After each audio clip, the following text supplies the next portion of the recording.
오늘도 참 복된 날입니다. 하나님께서 주신 매일매일의 삶이 다 복되겠지만 특별히 우리 믿는 자로 하여금 이 주일을 지킬 수 있도록 인도해 주셨다는 것은 너무나 복됩니다. 오늘도 하나님께 이 예배를 드리는 이곳에 하나님께서 임재하시고 우리는 하나님께 온전히 영광만 올려드리고 그분의 음성을 듣는 그런 복된 은혜가 있기를 간절히 축복합니다. 우리는 지금까지 마태복음 1절부터 계속 중요한 내용을 살펴보고 있습니다. 예수님 당시에 그 종교 지도자들과 다른 올바른 성도의 삶이 어떠해야 되는가와 관련해서 예수님께서 세 가지 귀한 예시의 말씀을 주십니다. 바로 구제와 우리 지난 시간까지 살펴본 그 기도, 그리고 오늘은 그 두 가지에 이어서 금식과 관련된 내용을 살펴볼 차례입니다. 예수님께서는 당시 바리새인들 및 이 서기관들 또한 모든 종교 지도자들의 이 금식을 경계하시면서 성도들의 올바른 금식은 어떠해야 하는가에 대해서 귀한 메시지를 오늘 우리에게 던져주고 있습니다. 그렇다면 예수님께서는 왜 그들의 금식을 경계하셨을까? 우리 마태복음 6장 16절 말씀을 한 번 더 읽겠습니다. 금식할 때에 너희는 외식하는 자들과 같이 슬픈 기색을 보이지 말라. 그들은 금식하는 것을 사람에게 보이려고 얼굴을 흉하게 하느니라. 내가 진실로 너희에게 이르노니 그들은 자기 상을 이미 받았느니라.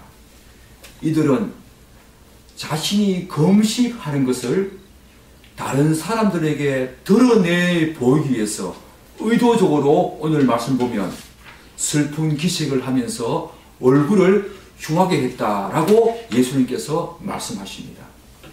이들을 향해서 예수님께서는 오늘 외식하는 자라고 말씀하시죠. 이들의 그 외식은 단순한 위선 정도가 아니었습니다.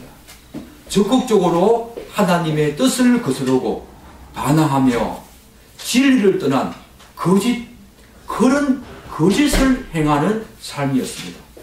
이러한 종교적인 외식은 하나님과의 관계를 가로막고 더 나아가서 인간과의 관계에서도 필연적인 파괴를 가져오는 치명적인 그런 외식적인 행위입니다.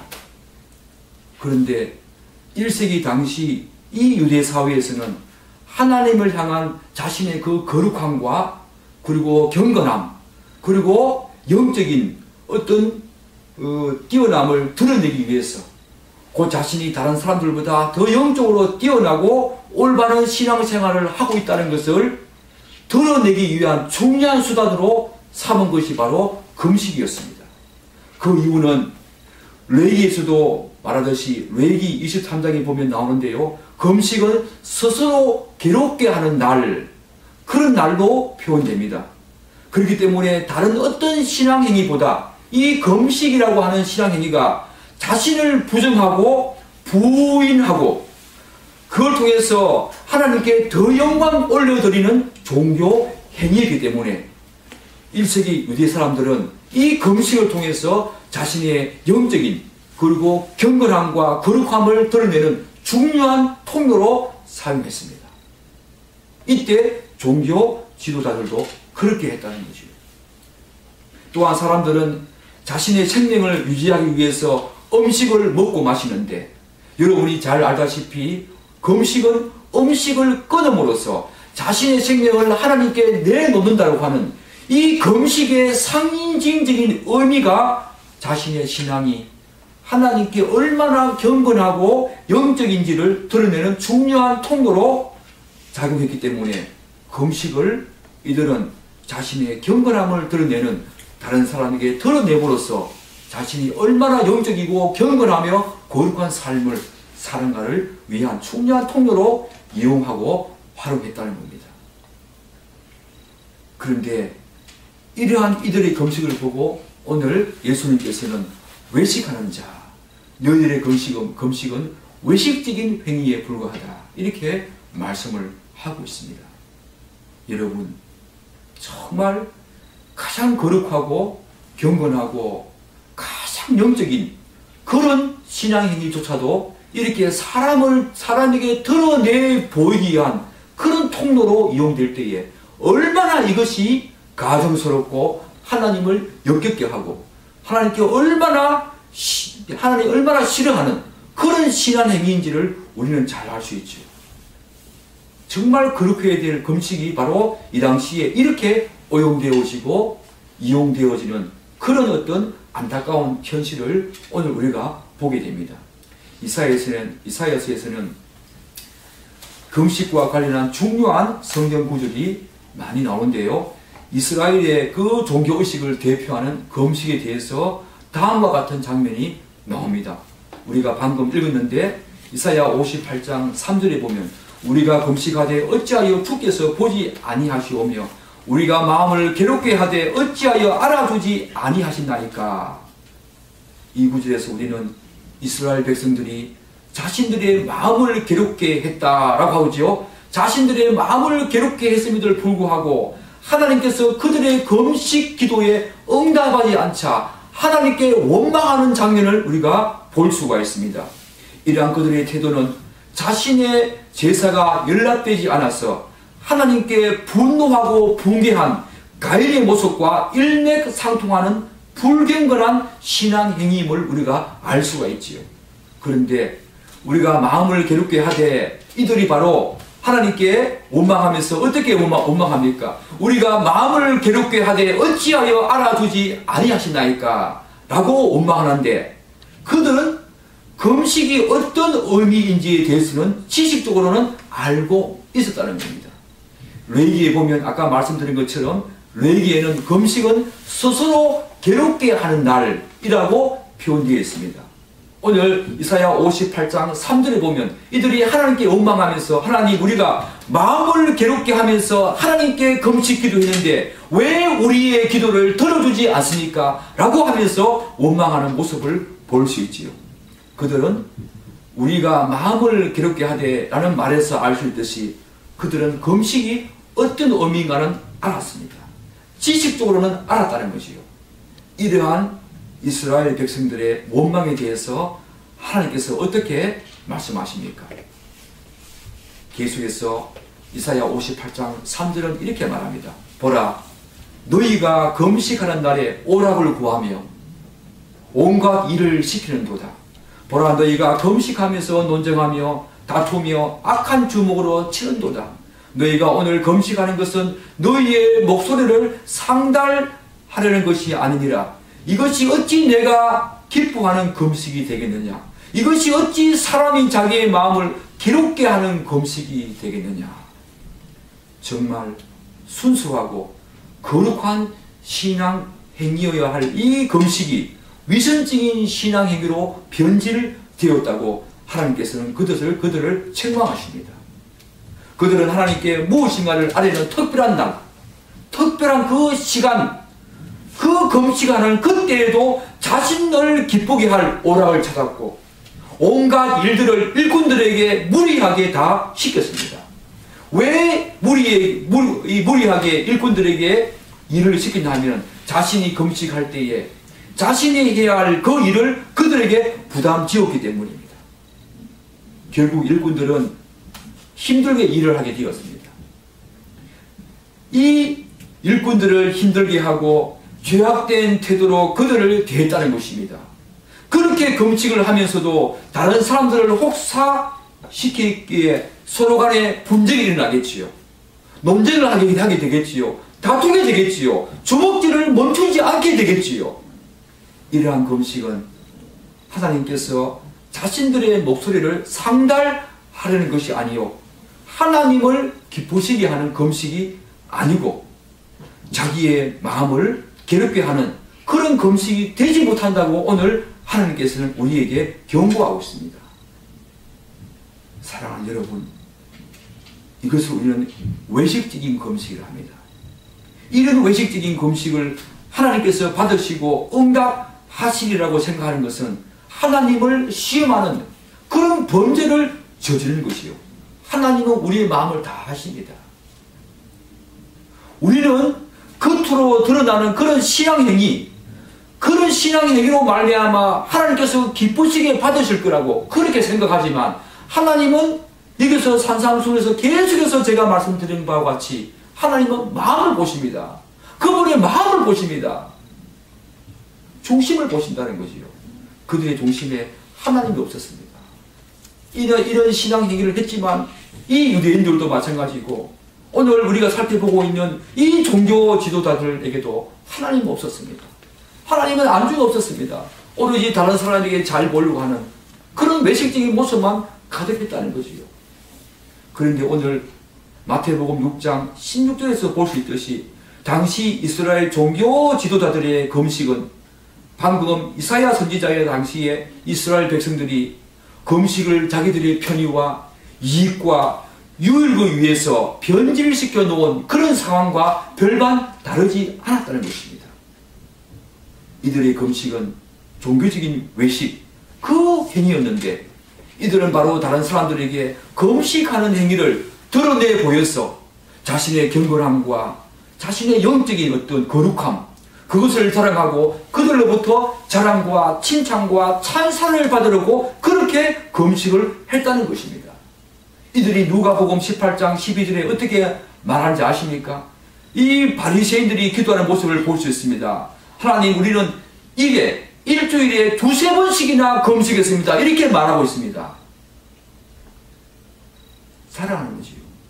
금식이라고 하는 그 신앙행위 자체를 자랑하는 것입니다. 그들의 마음 중심에는 하나님을 떠났지만 다른 사람들에게 더 경건한 모습으로 보이기 위해서 일주일에 두세 번씩이나 우리는 금식했습니다. 우리는 바로 저런 죄인들과 다르지 않습니까? 라고 하는 모습으로 그렇게 금식을 했다는 거지요. 자기 자신을 드러내고 자랑하고, 그래서 다른 사람들로부터 찬사와 칭찬과 그런 칭찬과 찬사, 그것을 받기 위해서 금식을 했다는 것입니다. 사랑하는 여러분, 이 지점에서 우리는 금식에 대한 여러분과 저 일반 성도들의 그릇된 생각을 바로잡을 필요가 있습니다. 흔히 사람들이 갖고 있는 금식에 대한 생각은 그것이 주는 육신적이고 정신적인 고통으로 인해서 다른 종류의 어떤 신앙행위보다, 그것이 기도보다, 그것이 어떤 구제보다, 그것이 어떤 예배보다, 그런 다른 종류의 신앙행위보다 금식이 훨씬 더 특별하고 우월하다고 생각합니다. 여러분 그렇지 않습니까? 금식에 따른 사람 이야기 들으면 10일 했다, 20일 했다, 그런 사람 들으면 굉장히 우월하고 특별해 보입니다. 그래서 자신이 원하거나 뜻하는 일이 제대로 되지 않을 때 그 일이 하나님의 목적과 뜻에 부합하는가, 그 여부는 따지지 않고 단지 자신의 욕구를 채우기 위해서 금식으로 들어가는 모습을 우리가 많이 볼 수가 있습니다. 그러나 성경은 어디를 보아도 하나님께서 금식이라고 하는 이 신앙행위와 다른 어떤 신앙행위보다 더 우월하거나 더 선호하신다고 강조하는 점은 없습니다. 또한 독자들에게 금식을 권면하지도 않습니다. 더군다나 신약성경의 모든 복음서가 금식에 대해서 여러분 부정적인 입장을 나타내고 있다는 것을 여러분 아십니까? 마태복음 9장 14절에서 15절을 보면 이런 말씀이 있습니다. 그때에 요한의 제자들이 예수께 나와 이르되 우리와 바리새인들은 금식하는데 어찌하여 당신의 제자들은 금식하지 아니하나이까? 그때 예수님께서 그들에게 이르시되 혼인집 손님들이 신랑과 함께 있을 동안에 슬퍼할 수 있느냐? 그러나 신랑을 빼앗길 날이 이르니 그때에는 금식할 것이라. 요한의 제자들과 바리새인들은 일주일에 두세 번씩 그렇게 금식을 했다는 거예요. 그런데 예수님의 제자들은 예수님조차 그렇게 하지 않았다는 거예요. 복음서에는 금식에 대한 이렇게 부정적인 입장을 나타나고 있다는 것이에요. 무엇보다도 자신의 이기적인 욕심과 욕심을 채우기 위해서 하는 이 금식은 하나님을 이용하고 조정하려고 하는, 곧 자신의 이기적인 욕망을 채우기 위한 하나의 수단으로 이용하려고 하는 것이기 때문에 이것은 하나님을 이방신 개념으로 보는 것이요. 하나님을 이방신처럼 생각하는 겁니다. 그렇게 이용하고 조종하고 자기의 욕망을 채우기 위해서 하나님을 이용하고자 하는 것은 하나님을 이방신 개념으로 접근하는 거예요. 그런 기도는 하나님께서 응답해 주시지 않고, 그런 금식은 하나님이 기뻐하시는 금식이 아니지요. 그런데 바로 오늘 이 바리새인들과 서기관들과 종교 지도자들이 바로 그런 모습으로 금식을 했다는 것입니다. 뿐만 아니라 자신이 처한 현실적인 그런 문제 앞에서 자기 자신에게 극심한 육체적인 정신적인 고통을 가하는 것이 바로 금식이지요. 그렇게 고통을 가함으로써 그것을 하나의 공로나 의로 여겨서 하나님께서 자신의 기도에 응답해 주시기를 바라는 그런 보상심리와 공로소상이 그 금식의 기저에 깔려 있다면 그것 또한 올바른 금식이 아닙니다. 여러분과 저는 모릅니다. 다른 사람들이 어떤 모습으로 금식하는지 여러분과 저는 모릅니다. 그렇지만 하나님은 그 사람의 마음과 중심을 보시기 때문에 다 하신다는 거예요. 그런 금식은 하나님께서 역겨워한다는 거예요. 기뻐하지 않는다는 거예요. 그런 금식을 하지 말라는 거예요. 가장 신앙적인 그 금식이라고 하는 이 행위가 자신의 이익과 유익을 위해서 변질되고 다른 사람들에게 보이려고 하는 그런 어떤 신앙행위로 드러날 때 얼마나 추악하고 계약스러운지를 우리가 잘 볼 수 있죠. 여러분의 신앙생활은 어떻습니까? 금식이 하나의 특별하고 우리가 생각하기에 더 우월한 그런 신앙행위라고 할지라도, 아무리 그렇다 할지라도 자신에게 정신적인 육체적인 고통을 가해서 하나님께 기도하는 금식이라 하더라도 이렇게 변질되어졌을 때에 하나님께서 그 금식을 역겨워한다는 걸 여러분 아십니까? 여러분, 예배가 그렇습니다. 기도가 그렇습니다. 모든 우리가 하는 신앙행위는 그렇습니다. 하나님이 여러분의 마음과 저의 마음을 보신다는 거예요. 단지 금식이라고 하는 이 신앙행위 자체에만 하나님이 그렇게 생각하지 않습니다. 여러분, 우리의 모든 신앙행위 자체가 하나님께서 우리의 중심을 보시고 판단하십니다. 다른 사람들에게는 우리의 그런 모습이 경건해 보이고 그렇게 보일지라도 하나님은 그렇게 생각하지 않는다는 것입니다. 그렇다면 예수님께서는 금식을 할 때 어떻게 하라고 말씀하십니까? 우리 마태복음 6장 17절 함께 읽겠습니다. 17절 함께 있습니다. 너는 금식할 때에 머리에 기름을 바르고 얼굴을 씻으라.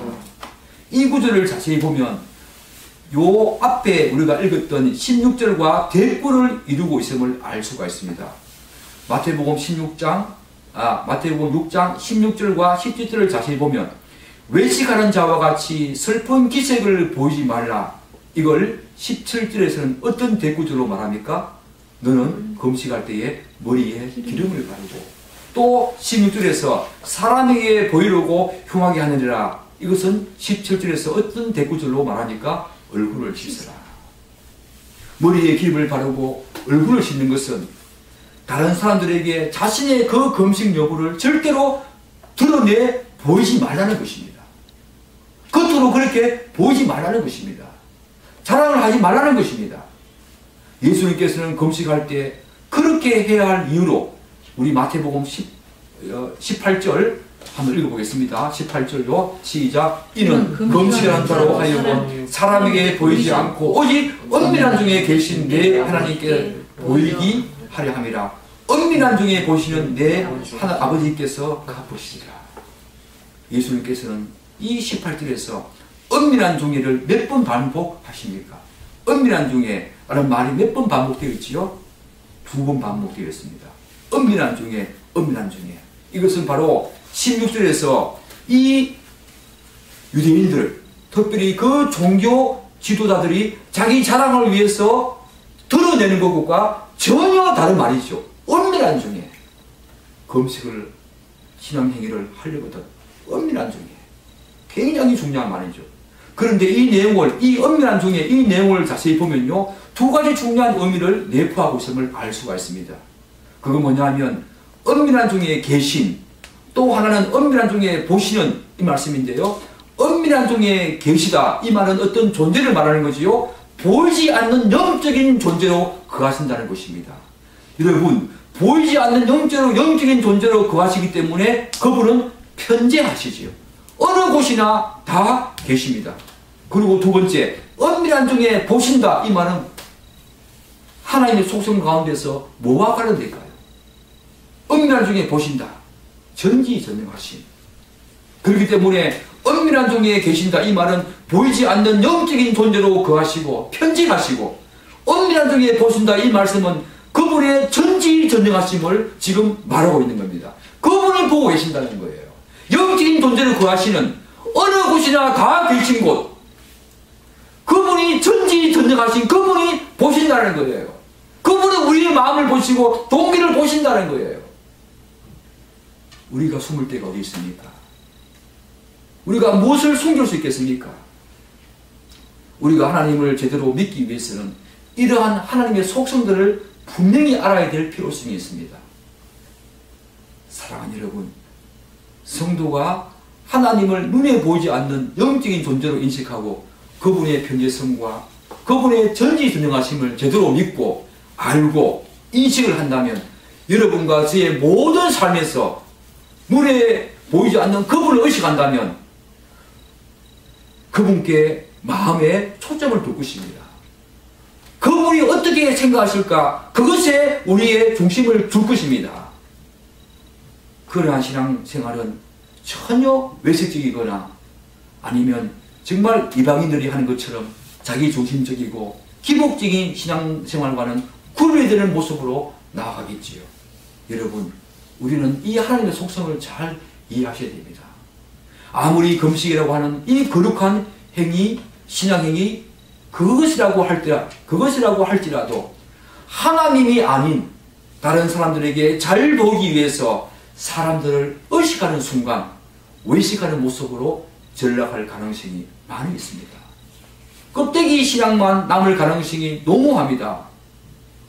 그러면서 금식이 자신의 의가 되고 자신을 철저하게 부인해야 할 그때에 오히려 금식을 했다고 하면서 그것을 자신의 의로 삼는다는 것입니다.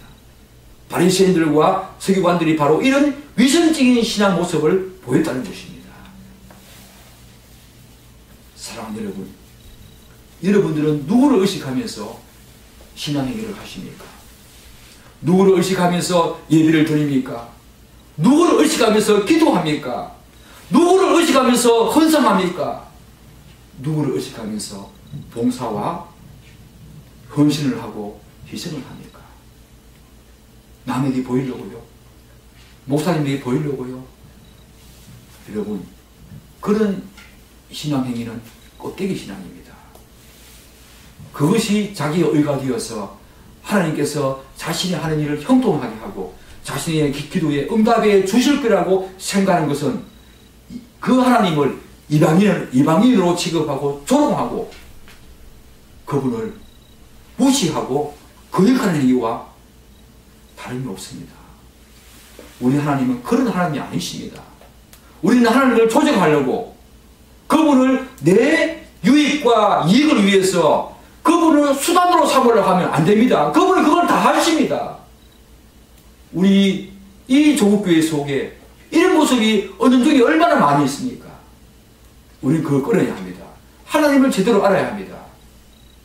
비단 금식뿐만 아니라 모든 신앙행위에서 하나님이 다 보고 계신다는, 은밀한 중에 보고 계신다는 그분의 전지전능하심, 그분의 영적인 존재하심, 편지하심을 우리는 분명히 알고 우리 각자의 그 자리에서 그분이 기뻐하시는 신앙생활을 해야 할 줄 믿습니다. 그렇게 하시는 여러분 되시기를 축복합니다. 그렇다면 성경에서 말하는 올바른 금식은 어떤 금식일까? 여러분, 이스라엘 백성들은 1년에 공식적으로 의무적으로 몇 번 금식해야 되는지 아십니까? 잘 모르시죠? 1년에 한 번 대속죄일에 금식하도록 되어 있었습니다.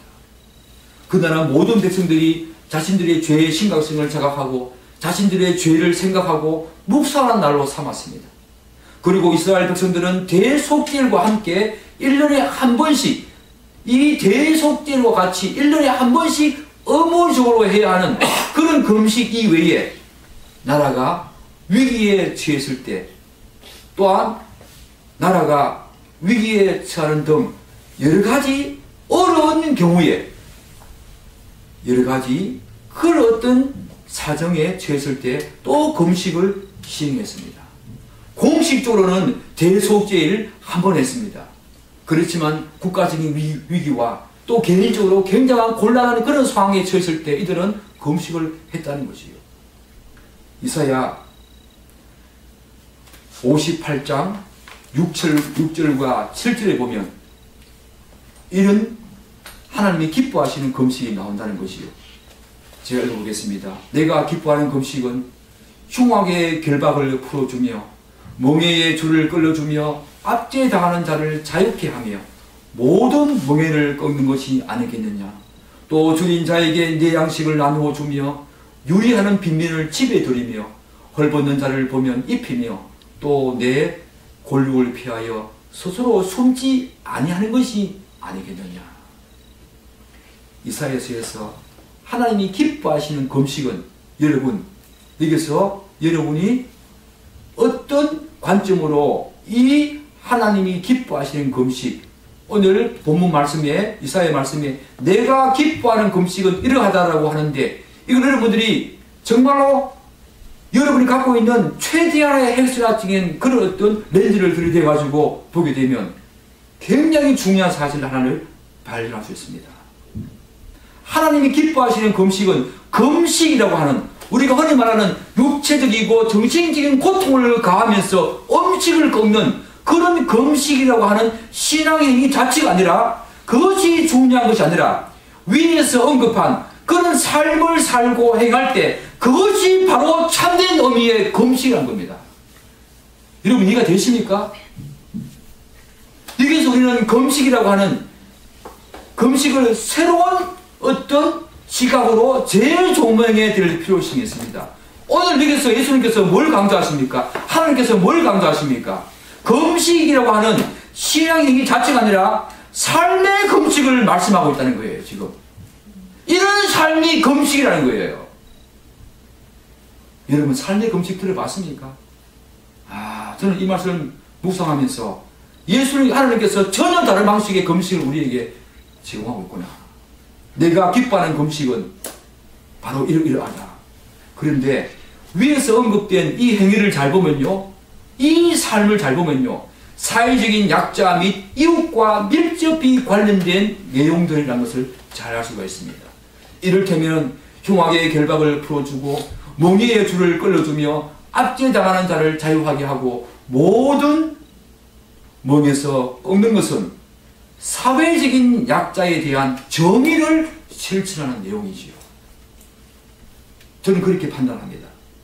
그런데 이 사회적인 약자에 대한 정의를 실천하는 이 내용은요, 또 자세히 분석해 보면 중요한 사실 하나를 또 발견할 수 있습니다. 그것은 뭐냐면 이 사회적인 약자에 대한 정의를 실천하는 이 내용은 예수 그리스도의 십자가 사역과 너무 깊은 관련이 있다는 것을 저는 보게 됩니다. 왜냐하면 흉악의 결박을 풀어주고 이 말은 노예 제도로 인해서 신체적으로 묶여있는 사람들에게 지워진 그 결박을 해방시킨다는 의미를 갖고 있습니다.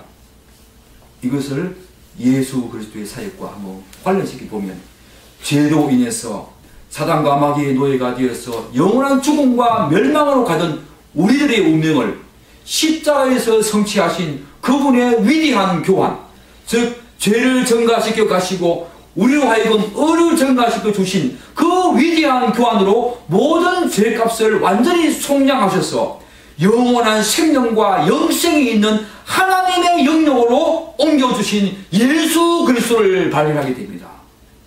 놀라지 않습니까? 우리에게 흉악의 결박, 죄로 인해서 사단과 마귀의 노예가 되어 있던 우리들을 그분이 그분이 십자가에서 성취하신 그 위대한 교환으로 영원한 생명과 영생에 있는 하나님의 영역으로 모든 걸 다 풀어서 죄값을 다 풀어가지고 죄값을 그분이 대신 속량해 주셔서 그 영역으로 옮겨주신 예수 그리스도 그분을 두 번째 멍에의 줄을 끌어주며 멍에는 여러분 어떤 짐승에게 씌우는 겁니까? 소지요 소.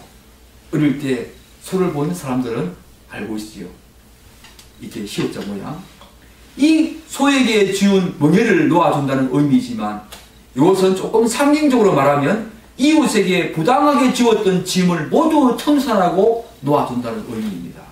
이걸 다시 예수 그리스도 십자가로 갖고 오면 율법과 자신의 의를 추구하며 그것에 얽매여 살던 우리들의 모든 멍에를 율법과 자신의 의를 추구하며 그것에 얽매여 살던 우리들의 모든 그 엄청난 멍에를 십자가에서 죽으심을 말미암아 하나님의 공의를 완전히 충족하여 청산하여 주신 예수 그리스도 모든 걸 청산해서 놓아주신 그 멍에를 끌어주신 예수 그리스도 그분을 발견하게 되시오.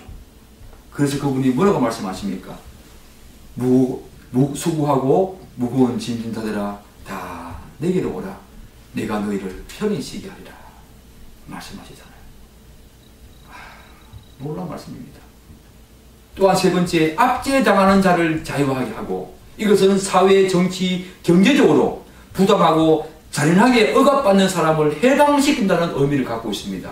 이것을 다시 예수 그리스도의 십자가로 갖고 오면 어떻게 해석할 수 있냐면 이 세상의 영과 공동의 권세 잡은 자에게 사로잡혀서 죄가 주는 눌림과 압제 가운데 살던 우리들을 위해 십자가에서 이루신 그분의 대속적인 죽음으로 말미암아 하나님과 우리 사이를 화평하게 하고 죄사함의 참된 자유와 해방 하나님의 나라의 그 통치를 가져오신 예수 그리스도 그분을 발견하게 되어진다는 거예요. 얼마나 놀랐습니까?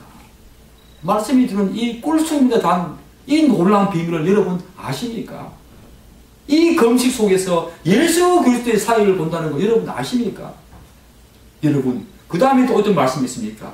또한 줄인 자에게 내 양식을 나누어 주며 이것은 의식주 가운데서 어디에 해당하겠습니까? 줄인 자에게 내 양식을 나누어 주며 식이겠지요. 유리하는 빈민을 집에 들이며 이것은요 주지요 주. 헐벗는 자를 보면 입히며 이거는요 의주요. 놀랍지 않습니까? 의식주입니다. 이 의식주를 또 내 권력을 피하여 스스로 숨지 아니하는 것. 그 의식주를 제공한다는 것이죠. 이것은 가난한 이웃을 위해 물질을 함께 나누고 베풀며 도와주는 내용이지요. 그 앞에 있는 내용은 사회적인 약자, 그들을 위해서 정의를 실현하는 그런 어떤 내용이라면 방금 읽었던 내용은 그 가난한 자에게 의식주, 자신이 갖고 있는 물질을 가난한 이웃과 함께 나누고 베풀어주는 이웃 사랑의 모습을 우리가 알 수 있다는 거예요. 금식이 바로 그거란 거예요. 삶의 그 금식이라는 거예요. 그게 바로 금식이라는 거예요. 그게. 하나님 기뻐하시는 금식이 바로 그렇다는 거예요. 그러므로 금식은 수직적으로는 하나님과의 올바른 관계, 수평적으로는 이웃과의 올바른 관계를 정립하려고 나아갈 때 그것이 바로 진정한 의미의 하나님께서 기뻐하시는 금식이라고 오늘 이사야에서는 말씀하고 있지요. 이런 신앙행위가 응답을 받고 하나님께 호의를 받으며 하나님께서 기뻐하시고 그분에게 상달되는 금식이라는 것입니다. 그런데 그런 것도 없이 오히려 더 반대되는 행위를 하면서 금식이라고 하는 그런 신앙행위를 하는 것은 하나님을 모독하는 것과 다름없다는 거예요. 자신을 부정하고 자신을 정말 철저히 부정하고 하나님의 자비하심과 은혜를 구하고자 금식을 한다고 하면서 정작 자신은 이웃에게 자비와 긍휼을 베풀지 않는다면 그것이 무슨 참된 금식이겠습니까?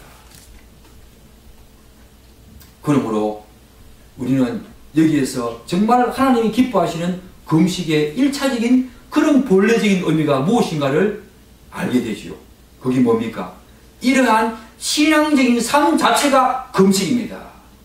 우리가 하는 신앙행위 자체, 육체적이고 정신적인 고통을 가하는 음식을 끊음으로써 우리에게 고통을 가하는 그 신앙행위 자체가 본래적인 금식의 의미가 아니라 하나님이 기뻐하시는 본래적인 1차적인 본래의 어떤 의미는 뭐냐 하면 이런 신앙적인 삶 자체가 금식이라는 거예요. 그게 금식이라는 거예요. 왜냐하면 신앙의 행위로서의 금식은 철저하게 자기를 부인하는 것입니다. 목숨을 그분께 내어 맡기는 것이요. 음식을 끊음으로써. 그렇게 신앙행위 자체로서의 금식은 철저하게 자기를 부인하는 것인데 하나님의 은혜와 사랑에 감사하며 약자와 이웃에 대해서 사회 정의를 실현하고 물질을 베풀고 나누는 이 진정한 이웃 사랑의 삶도 자기 부인이 없으면 도저히 불가능한 것이기 때문입니다. 여러분, 지금 여러분이 정말 중요한 말씀을 듣고 있는 겁니다. 여러분, 우리가 신앙이기 자체 음식을 끊고 하나님께 전적으로 자신의 목숨을 내어놓고 자기를 철저히 부인하는 이 신앙이 자체의 금식과 오늘 말씀하시는 삶 그 자체의 금식, 공통점이 뭡니까? 자기를 부인하는 것입니다. 신앙이 그 자체의 금식도 자기를 철저하게 부인하면서 하나님께 나아가는 거지요. 그런데 오늘 신앙적인 삶 자체가 금식이라고 말씀하시는 이것이 바로 하나님이 기뻐하시는 금식이라고 하는 이것도 여러분 자기를 부인하지 않고 이웃과 사회를 위해서 자기 물질을 나누고 베푸는 거 가능하겠습니까? 아닙니다. 불가능합니다. 이것은 하나님께서 주신 것이다 라고 생각하는 자기를 철저히 부인해야만 이런 신앙적인 삶이 가능하다는 거예요. 그래서 그 신앙적인 금식과 신앙 행위 자체인 금식이 그런 공통점 뭡니까? 자기 부인이라고 하는 점에서 공통점이 있다는 거예요. 그래서 오늘 하나님께서는 신앙적인 삶 그 자체가 바로 본래적인 의미의 금식이다 라고 말씀하는 거예요. 여러분 이해가 되십니까? 놀라운 말씀입니다. 우리는 금식을 신앙행위 자체, 음식을 끊고 그렇게 들어가는 것을 우리는 금식이라고 생각해 왔습니다. 그런데 오늘 하나님께서는 내가 기뻐하는 금식은 그것이 아니다. 본래적인 의미의 금식은 그런 것이 아니다. 바로 그러한 신앙적인 삶 자체가 바로 금식이다. 왜? 그것은 자기 부인이 없으면 그런 신앙적인 삶을 살 수 없으니까. 신앙행위 그 자체의 금식도 자기 부인이 있어야만 가능하지만 오늘 이렇게 말하는 가난한 이웃에게 함께 나누고 베풀며 도와주는 이런 내용들, 그리고 사회적인 약자에게 정의를 실현하는 이런 내용들도 자기 부인이 없이는 도저히 불가능하기 때문에 바로 신앙적인 그 삶 자체의 금식이 본래적인 하나님이 기뻐하시는 금식이라고 오늘 우리에게 말해주고 있는 거예요. 금식의 재조명. 놀라지 않습니까, 여러분? 그래서 정말로 하나님이 기뻐하시는 금식의 그 1차적인 본래 의미는 뭐라고 제가 말씀드렸습니까? 예수 그리스도에 대한 그 사역에 대한 하나님의 은혜와 사랑에 대한 감사와 묵상, 그것이 있어야 된다.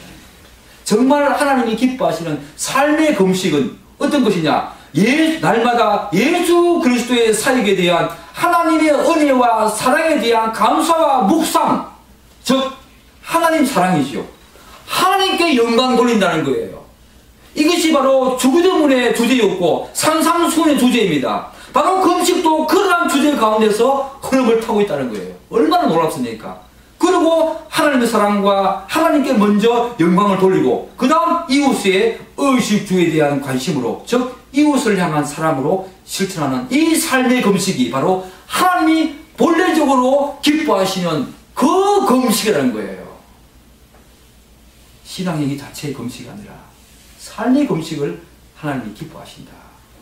와, 정말 저는 놀랐습니다. 에스라에서는 이제 금식이라고 하는 신앙행위 자체에 대한 중요한 메시지를 우리에게 던져주고 있습니다. 에스라서에 보면은 에스라 10장 6절에 보면 이런 말씀이 있어요. 이 에스라가 하나님의 성전 앞에서 일어나 엘리아삽의 아들 요하난의 방으로 들어가시니 그가 들어가서 사로잡혔던 자들의 죄를 근심하여 음식도 먹지 아니하며 물도 마시지 아니하더니, 여러분, 음식도 먹지 아니하고 물도 마시지 아니했다. 이건 뭐 했다는 겁니까? 금식을 했다는 거죠. 그런데 그 앞에 말에 그가 들어가서 사로잡혔던 자들의 죄, 누굽니까? 바벨론 포로로 잡혀갔던 그들의 죄를 근심하며 그렇게 금식을 했다는 거예요. 자, 여기에서 신앙의 행위 그 자체, 음식을 끊고 하나님께 전적으로 자신의 목숨을 내어놓고 하는 이 신앙의 행위 자체의 금식에 대한 중요한 메시지를 우리에게 여기서 우리가 알 수 있습니다. 위의 내용을 보면요, 이스라엘 백성들과 지도자들은 자신들의 죄악이 하나님과의 관계를 깨뜨리고 하나님께 나아가는 것을 가로막고 있을 때 하나님께 진정으로 회개하고 통회하면서 금식을 했다는 것입니다. 그런데 예수님 당시 바리새인들을 비롯한 종교 지도자들의 금식은 자신들의 죄에 대한 회개나 혹은 하나님 앞에 자신들을 새롭게 겸비하고자 하는 그런 목적과는 거리가 멀었습니다. 그런 신앙행위 자체의 금식은 했지만 오히려 금식을 통해서 자신들이 다른 사람들보다 더 거룩하고 경건하며 영적이라고 하는 자기 자랑의 수단으로 그들은 삼았습니다. 그래서 그들로부터 칭찬과 찬사를 받기 위해서 금식을 했지요. 여러분, 그런데 오늘 에스라서에서 보면 우리가 뭘 알 수 있습니까? 정말로 성경적인 이해를 토대로 하는 이 하나님이 기뻐하시는 신앙행위 그 자체의 금식, 즉 음식을 끊고 하는 그 신앙행위 그 자체의 금식은 정말로 우리에게 새로운 조명을 주는데요. 그게 뭡니까? 우선적으로 하나님 앞에 자신을 겸비하고자 하는 목적으로 자신의 죄를 통회하고 회개하는 기도가 선행되어야 한다는 것입니다.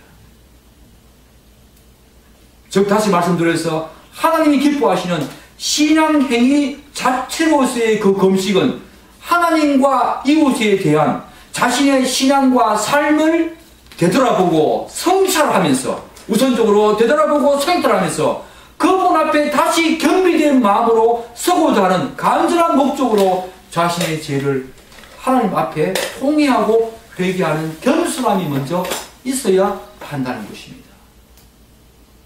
이거 없이 금식한다는 것은 잘못됐다는 거예요. 자신의 목적을 위해서 그 하나님을 이용하는 것뿐이지요. 금식을 하기 전에, 이 신앙행위 자체의 금식을 하기 전에 자신이 하나님과 이웃에 대한 신앙과 삶을 성찰해보고 자신을 하나님 앞에 더 겸비하게 세우고자 하는 그 목적으로 금식을 시작해야 된다는 거예요. 결국 하나님과 이웃에 대한 올바른 신앙과 삶이 뒤따르지 않는 신앙행위 자체로서의 금식은 바리새인들과 같은 외식적인 것에 불과하다는 것입니다. 그리고 단지 금식이라고 하는 외형적인 모습을 하나님께 보여서 하나님을 조정해서 자신의 유익과 편의를 얻고자 하는 기복적인 신앙에 불과하다는 거예요. 그 사람은 하나님을 제대로 모르는 사람이죠. 이방 종교를 믿는 사람과 똑같은 것입니다. 이러한 행위는 단지 마치 기독교 신앙 같아 보이지만 성경이 말하는 기독교가 아니지요. 자신의 내면은 전혀 고칠 생각을 하지 않고 그들은 놔둔 채 껍데기를 가지고 종교 행위를 하는 것은 하나님께서 절대적으로 좋아하지 않으신다는 것입니다. 이러한 금식은 하나님을 모독하는 것이고 하나님을 이방인 취급하는 것이며 하나님을 모르고 하는 행위입니다. 우리는 이러한 자기중심적이고 자기 편의적인 이런 신앙행위, 비단 금식뿐만 아니라 다른 모든 신앙행위를 우리는 지양해야 합니다. 끊어야 한다는 거지요. 사랑하는 여러분, 우리가 정말로 신앙생활을 하고 신앙행위를 하면서 계속 우리 자신에게 제기해야 될 문제는 바로 이것입니다.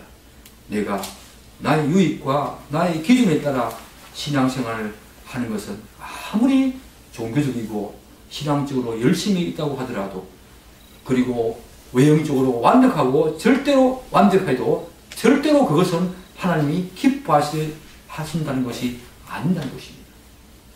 저는 오늘 설교를 마치면서 마지막으로 본문에서, 오늘 마태복음 본문에서 발견한 중요한 사실을 여러분에게 나누고 싶습니다.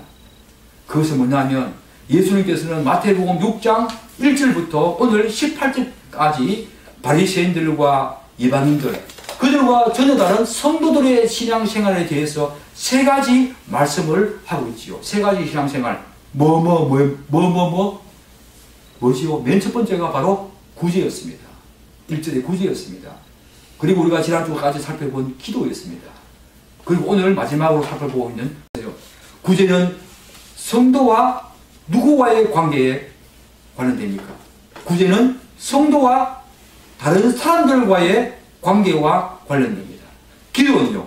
기도는 성도와 하나님과의 관계와 관련됩니다. 그런데 오늘 금식은 성도와 이웃과의 관계뿐만 아니라 한 걸음 더 나아가서 성도와 하나님과의 관계를 다 포함하고 있다는 것입니다. 그래서 금식은 한편으로는 성도와 이웃과의 관계에서 사회적인 약자에 대한 정의 실현과 가난한 이웃들에게 물질을 나누고 베풀어 준다는 의미를 내포하고 있다는 측면에서 구제와 관련됩니다. 또 한편으로 이 금식은 성도와 하나님과의 관계에서 예수 그리스도에 대한 희생정신과 십자가 사역을 묵상하면서 그분의 은혜와 사랑에 감사하며 하나님의 영광, 하나님의 나라를 구한다는 그런 의미를 내포하고 있다는 점에서 기도와도 깊은 관련이 있는 독특한 신앙 행위라는 것입니다. 이러한 측면에서 우리는 왜 하나님께서 그 구제와 기도, 금식 이 세 가지를 이런 순서로 우리에게 말씀하고 있는가를 알 수가 있지요. 여러분 왜 구제와 기도, 금식 중에서 금식을 가장 나중에 말씀하고 있습니까? 왜 금식을 가장 나중에 말씀하고 있습니까? 여러분 기억나십니까? 제가 한 2달 전에 이 구제에 대한 이야기하면서 이 예수님께서 우리가 해야 될 올바른 신앙생활, 바리새인들과 이방인들과 달리 성도들의 올바른 신앙생활 세 가지를 구제와 기도, 금식을 이렇게 한다고 하면서 왜 이런 순서로 말씀하고 있다 제가 말씀드렸어요. 여러분 기억나십니까? 바로 어려운 순서입니다. 어려운 순서. 구제가 가장 어렵습니다. 구제가 가장 쉬워요. 그 다음 기도입니다. 그 다음에 금식입니다. 그 다음에 제가 뭐라 그랬어요? 관계성의 측면입니다. 구제는 성도와 이웃, 그 기도는 성도와 하나님, 금식은 성도와 이웃과의 관계뿐만 아니라 성도와 하나님과의 관계까지 포함하기 때문에 이런 놀라운 순서로 예수님께서 말씀하고 있다. 여러분 놀랍지 않습니까? 영적인 눈을 뜨고 보니까 그게 보이더라고요. 놀랍지 않습니까? 이야, 저는 이런 말씀을 대할 때마다 깜짝깜짝 놀랍니다. 예수님의 이 진리의 말씀이 얼마나 체계적이고 논리적인가. 여러분들의 신앙생활, 신앙행위 돌아봐야 합니다. 정말 여러분들은 마음의 중심에 누구를 두고 그런 신앙행위를 하고 계십니까? 오늘 이 자리에 어떤 마음을 두고 누구를 향해서 예배 드리고 있습니까? 의무적으로 앉아 있습니까? 여러분이 기도 왜 하십니까? 여러분의 그 기도 신앙행위를 누구를 위해서 하십니까? 누구를 마음에 두고 하십니까? 여러분 금식 해봤잖아요. 한 끼라도 해봤잖아요. 누가 하라고 해서 했습니까? 조국교회 그런 모습이 이제 없어져야 합니다. 누가 하라고 해서 하는 금식 없어져야 합니다. 이제는 자신 스스로 하나님께 결비된 마음으로. 중요한 것은 바로 삶의 금식이 중요하다는 것입니다. 철저하게 자신을 부인하면서 살아가는 삶, 그것이 바로 하나님이 1차적으로 기뻐하는 금식이다.